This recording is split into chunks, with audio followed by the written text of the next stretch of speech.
Alright, now I think it's safe to say that every decade has had their share of iconic toys. Like if you were a kid in the 1970s, you had like the pet rock and the old speak and spell that talks like the devil. Hello, I am the devil. Spell the words murder.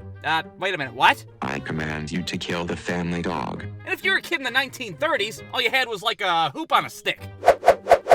Is this fun? I can't tell. I don't know, I haven't eaten in 3 days. Anything's fun at this point. But fortunately for me, I grew up in the 1990s, which I have to admit had some pretty cool toys. So for all you youngins out there that grew up playing Flappy Frog or whatever the fuck it was that you did on your iPad, I'm gonna go through 3 iconic toys from the 90s, and I'm gonna give them a letter grade that corresponds to how cool I thought they were. First up, Tamagotchis. Now, Tamagotchis took my second grade classroom by storm back in the day. And for those of you that are unaware, Tamagotchis were little digital pets that you'd take care of, and you'd feed, and if you were the weird kid in class, you'd probably fucking talk to it. You're my best friend in the whole world, Tamagotchi. I don't care if my dad says you're just a stupid keychain. And they were a huge hit back then. Every kid had one. And why wouldn't you? I mean, who wants to clean shit from a big-ass dog when you could clean up fake shit from a fake-ass dog? It makes sense. And it wasn't just dogs that they had to choose from. They had all sorts of animals. They had cats and turtles, a goddamn water buffalo, you name it. Now for me personally, I didn't have a Tamagotchi, but I did have a generic off-brand one that I won from a gumball machine. And my little fake animal was a dinosaur, or at least that's what it said it was. But that generic shit just looked like a fucking blob with a face on it. But regardless, I took care of that little blob with a face on it for weeks. And over time, it grew a tail, and then some legs, and a fucking goatee and shit. It was growing up right in front of my stupid little face. That is until one weekend, I rented the game Star Fox 64 from Blockbuster, and well, I played that shit for like 40 hours straight, which meant that my fake-ass dinosaur was left neglected the entire time. Hey, I took a shit over here. Can you come wipe me now?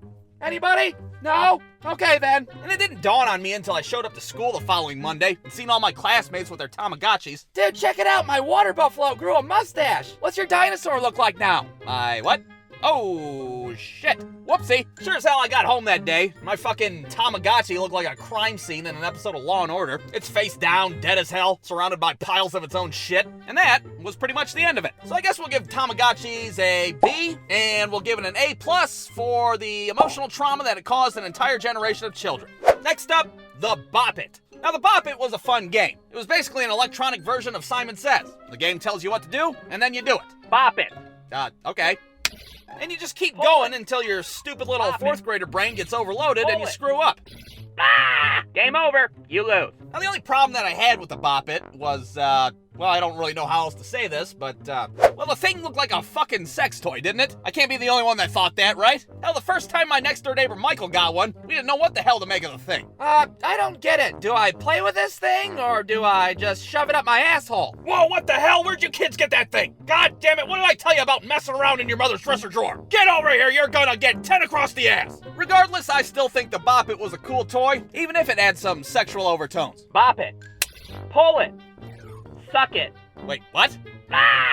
Game over. You lose. So I'm going to go ahead and give the Bop It a B- as a toy and a B+ for a sex toy. All right, moving on. Last but not least, we got the Furby. Now, the Furby was basically a three-dimensional version of the Tamagotchi, just a fucking stuffed animal that you're supposed to take care of. But Furbies had two main differences. One, they were annoying as hell, and two, they didn't fucking die. Now, these things were ugly as hell. I have no idea who the hell came up with the Furby, but I imagine it was some methed out guy in a board meeting like, all right, so what if we took like a Pokemon and then gave it Steve Buscemi's eyeballs and then we make it fart? Would you buy that? Oh, well, hell yeah, I'd buy that. I think I'd buy several. Now, personally, I didn't want anything to do with the Furbies when I was a kid. I mean, for one, I just didn't understand why anybody would want one in the first place. The thing just farts and talks bullshit to itself? My Uncle Rick already does that. What the hell do I need a Furby for? And for two, I thought they were creepy as hell. I mean, when they would talk in their own bullshit Furbish language all the time. Beep bop poo poo. But eventually they start to learn English, and then they just pepper it in here and there. Cheep cheep bee boo. Fucking chicken paprikash. What the hell did that thing just say, chicken paprikash? Oh my god, it's learning. Burn it. We have to burn it and bury the ashes. And the most horrific experience I ever had with a Furby was when I was staying over at my friend Tommy's house one night, and all of a sudden his Furby just starts yelling at us in the middle of the night. Party! Party! Whoop whoop! What the hell? Tommy, oh, shut your Furby up. It's trying to party with us. What, the thing we're in a fucking frat house, for Christ's sake? I look over, and Tommy's staring at this thing like it's a goddamn poltergeist, terrified as hell. Meanwhile, this goddamn thing keeps yelling party, party over and over again like it's on spring break in the Bahamas. So now I'm starting to freak out myself. I have to approach this Furby like a fucking hostage negotiator, because I don't know what the hell's going on with this thing. I don't know if it's broken or if it's possessed by a fucking speaking spell. I am the devil. I command you to party with the Furby. Tommy, quick, how do I turn this thing off? I don't know, dude. Let's just ignore it and go back to sleep. So since I can't find an off switch or take the batteries out without a screwdriver, I decide to shake the shit out of it and hope for the best. But of course there's no such thing as shaken Furby syndrome, so we're back to square one. Party, party!